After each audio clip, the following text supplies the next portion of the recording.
Welcome to Howstuffinmycarworks channel. Today's video is about troubleshooting an ABS problem with this MK4 VW Jetta.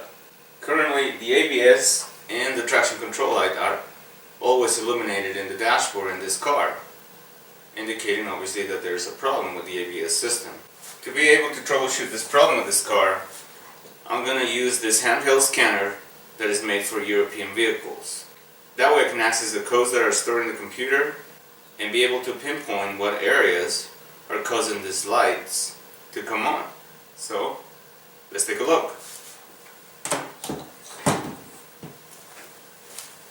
So the first step, obviously, is to connect the handheld scanner to the OBD2 port that is located right here on the driver's side under the dashboard. As soon as you connect it, the screen illuminates, indicating that it's getting power from the vehicle. Alright, next step, I turn the key on and I'm going to scan it. Obviously you select your vehicle. I'm going to select what system I want to scan, which I'm going to scan the ABS system.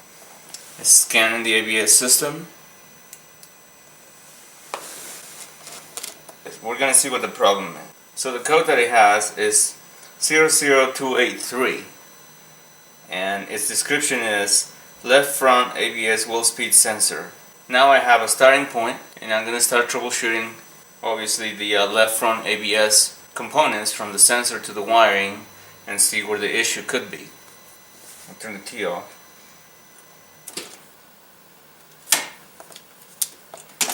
Some of these VWs, the ABS sensor wiring harness sometimes rubs on the strut and tends to short out or lose connection.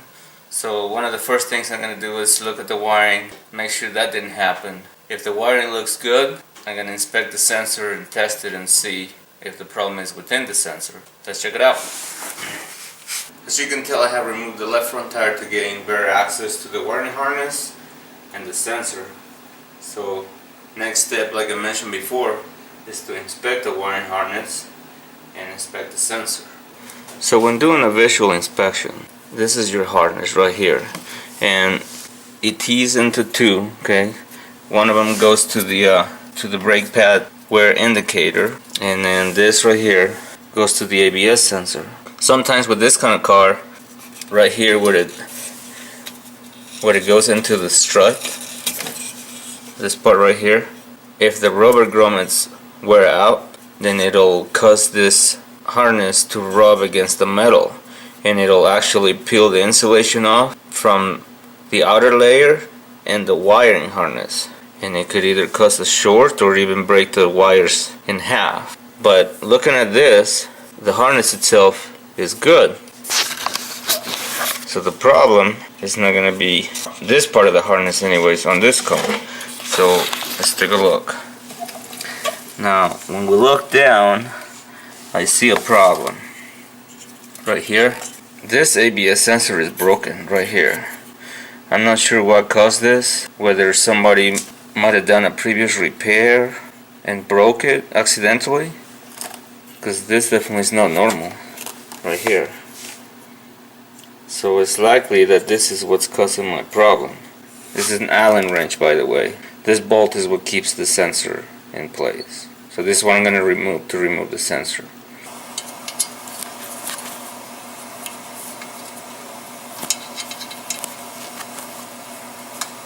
It's going to be easier to disconnect it after I remove it.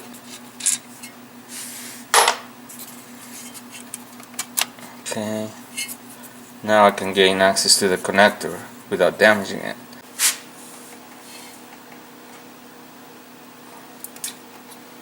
Okay. So there is this sensor right here. Do an ohms test on it and see what the reading is. This is not good either, all this dirt on it. This could cause the sensor to give an inaccurate reading too, but it's very likely that this is the real problem right here. So I'm going to use an ohm meter and test the resistance of the sensor. First I'm going to test my ohm meter, make sure it's working, and it is. So now I'm going to test the sensor, see if there's any resistance on it. It's completely open. I'm touching both terminals and there's no resistance whatsoever. Go get a new one, and I'm gonna test a new one and see what it reads. Okay, so I have a brand new Delphi ABS sensor, and we're gonna do an ohms test on it, see what it reads. I'm gonna set it in the same that I set the other one, the same resistance, and see if there's resistance on this one. So all I have to do is touch both of these terminals inside it right there. You know, when you touch both of those terminals is when you read the resistance. So let's take a look. And there it is. There. Perfect. And last test on this one, just to be 100% sure. Touching both prongs. Nothing. Open. So let's see what caused this thing to go bad. Oh, no wonder. Alright, well that explains it. So there you have it. There was no way that this sensor was going to work, and that's what was causing our code.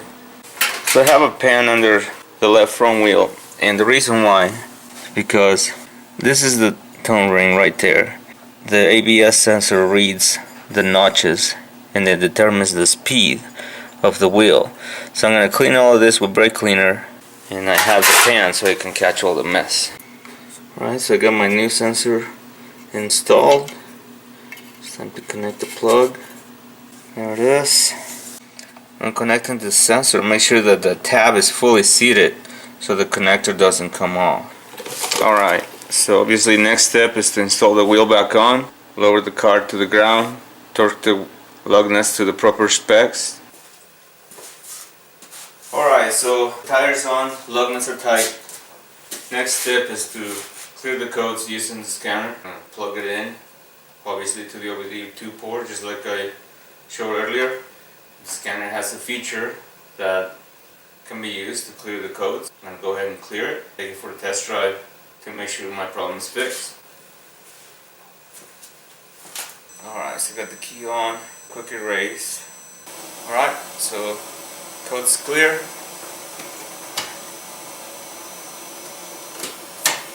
The last thing left is to take the car for a spin.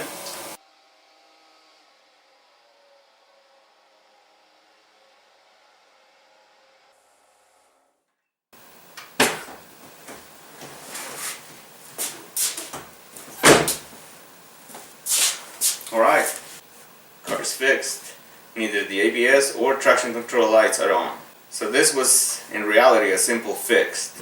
It could have been worse. It could have been the wiring, which, like I said at the beginning of the video, tends to be a common problem with these cars. But I'm glad it was just the ABS sensor. Now you know how to troubleshoot the same code in case you have that kind of problem with your vehicle. Don't forget to visit our online store. We have a great selection of accessories, cars, trucks, and SUVs. And make sure you subscribe to our channel. That way you'll know when the new video comes up. Thanks for watching, and see you next time.